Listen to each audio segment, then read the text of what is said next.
don't know exactly where this goes from here. I want to be honest about that too. I don't have a perfect plan. I don't have a scripted ending. I don't know how all the details work out. But I know how I feel. And I know that feelings, this real, this steady, this quietly persistent, they deserve to be said out loud. They deserve to be given to the person they belong to. And they belong to you. So if you've been wondering, if somewhere in a quiet corner of your mind you've asked yourself whether any of this is mutual, whether the connection you feel is something real or something you're imagining, I want you to hear me when I say this. You are not imagining it. What you feel is real because what I feel is real. And real things, honest things, tender things, they deserve a chance. They deserve air and space and time. They deserve more than silence. I keep thinking about the first time something about you stopped me completely. Not in a dramatic way. Not in a way I could have pointed to in the moment and said, there, that's it, that's the thing. But looking back now, I can see it so clearly. There was just something about you that made the rest of the world go still for a second. Something that made me pay attention in a way I wasn't paying attention before. And once I started paying attention, I couldn't stop. Once I started seeing you, really seeing you, every layer I discovered made me want to know the next one. Made me want to keep going, keep learning, keep staying close to whatever energy it is that you carry with you everywhere you go. You probably don't fully know how much of an effect you have. I think that's part of what makes you so remarkable. You give so much without counting the cost. You care so deeply without making it a performance. You show up with your whole heart in a world that's always telling people to protect themselves, to guard themselves, to give less, and you just keep giving. Keep being real. Keep being exactly and unapologetically yourself. And I promise you, from the deepest place in me, that is not something I will ever take for granted. If you're listening to this right now, if you made it all the way here, I want you to know that wasn't an accident. I want you to know that I believe some things find us when we're ready for them, even when we don't know we're ready. I want you to know that the rumor, whatever started it, whoever said it, wherever it came from, brought me here to this moment, saying these words, meaning every single one of them with everything I have. And I'm not done. I feel like I've only just started telling you everything I want you to know. There's so much more. There's the part about the first time I really understood what I was feeling. There's the part about the moment I stopped fighting it. There's the part about what I imagine when I imagine us. There's the part about what I imagine when I imagine us. And I want to get there. I want to tell you everything. Just stay with me a little longer. Because what I'm about to say next is the part I've been the most afraid to say and the most desperate to say, all at the same time. I want to talk about the moment I stopped fighting it. Because I did fight it for a while. I want you to know that. I want you to know that I didn't just fall into this feeling carelessly or without any resistance. I pushed back against it. I told myself logical things, practical things, the kind of things you tell yourself when your heart is moving faster than your mind is comfortable with. I told myself that feelings this strong, this early, this certain, they couldn't be trusted. I told myself I was probably just caught up in something temporary, something that would fade if I just gave it enough time and enough distance. I told myself a lot of things. But here's what I've learned about feelings that are real. They don't negotiate. They don't agree to wait while you figure out whether you're ready for them. They don't shrink just because you've decided they're inconvenient. They just stay. Quietly, patiently, stubbornly. They just keep being there, like a light left on in a window. Like a song playing softly in another room that you keep pretending you can't hear. And eventually, no matter how long you've been pretending, you hear it. You really hear it, and once you do, there's no going back to the silence. That's what happened with me and whatever this is that I feel for you. I kept pretending I couldn't hear it. And then one day, and I remember this moment so clearly it almost doesn't feel like a memory. It feels more like a photograph, I carry with me everywhere. One day I just stopped pretending. I'm not even sure what triggered it. It wasn't one big dramatic thing. It was something small, something quiet.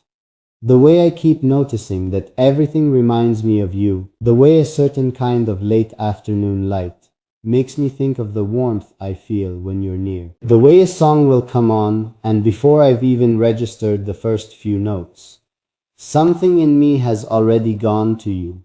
And I just stood there in that small quiet moment, and I thought, okay, this is real. Stop running from it. Stop pretending it isn't exactly what it is. And what it is love. I know that word is big. I know it carries a lot of weight, and a lot of history, and a lot of expectations. But I'm not using it carelessly. I'm using it because it's the only word that actually fits. Not infatuation, not admiration, not a passing warmth. Love, the real kind. The kind that sees you clearly and chooses you anyway. The kind that isn't based on a perfect version of you, but on the actual you, with all your layers and contradictions and complicated, beautiful humanity. That kind of love. The kind that doesn't need you to be anything other than what you already are. I want to tell you what I imagine when I imagine us. And I want to be careful here because I don't want it to sound like a fantasy. I don't want it to sound like something I've constructed that has nothing to do with who you really are. What I imagine isn't perfect or cinematic. It's not grand gestures and dramatic declarations, though I'm clearly not above those. What I imagine is smaller than that. What I imagine is real. I imagine mornings. Simple, unhurried mornings where there's no performance required from either of us.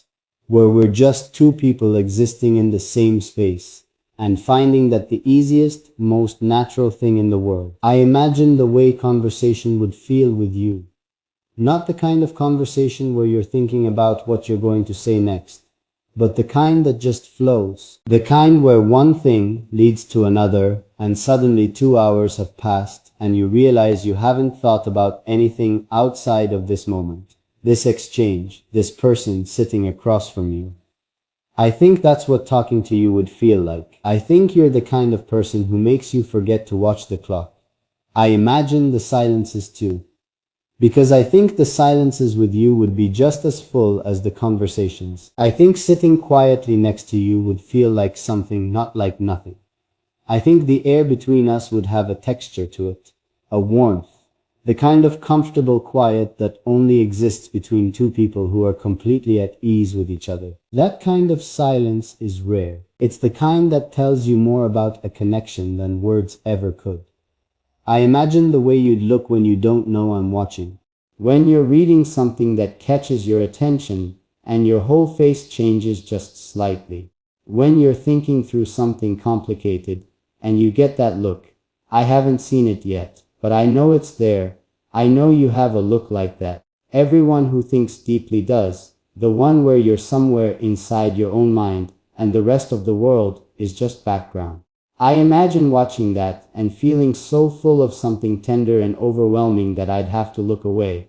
Not because it's too much, but because some moments are so beautiful that looking directly at them feels almost intrusive. And I imagine being the person you turn to. Not just when things are good, not just in the easy moments, but in the hard ones. In the moments when something has worn you down, and you need somewhere safe to put it. I imagine being that place for you. The place where you don't have to explain yourself or justify how you feel or apologize for needing something. The place where you can just arrive exactly as you are, and know that you are welcome, completely and without condition. I want to be that for you. I want to be the person who makes you feel less alone in the world, because that's what you do for me, even from wherever you are, even without knowing you're doing it. You make me feel less alone. I've been thinking about something you may not realize about yourself. I've been thinking about the way you love, because I can tell things about how a person loves by the way they move through the world, by the details they pay attention to, by the kind of energy they offer the people around them. And what I can tell about you is this: you love with your whole self. Not halfway, not cautiously, not with one foot already pointed toward the exit. When you care about something, when you care about someone, you give it everything. You show up completely. And that is one of the most beautiful and quietly heartbreaking things about you. Because the world doesn't always meet that kind of love with the same fullness. Sometimes the world takes that kind of love and doesn't hold it carefully enough. I want to hold it carefully. I want you to know that if you ever let me close enough to see that part of you, the part that loves without reservation, the part that gives without counting, I would treat it like the precious and extraordinary thing it is. I would never be careless with it.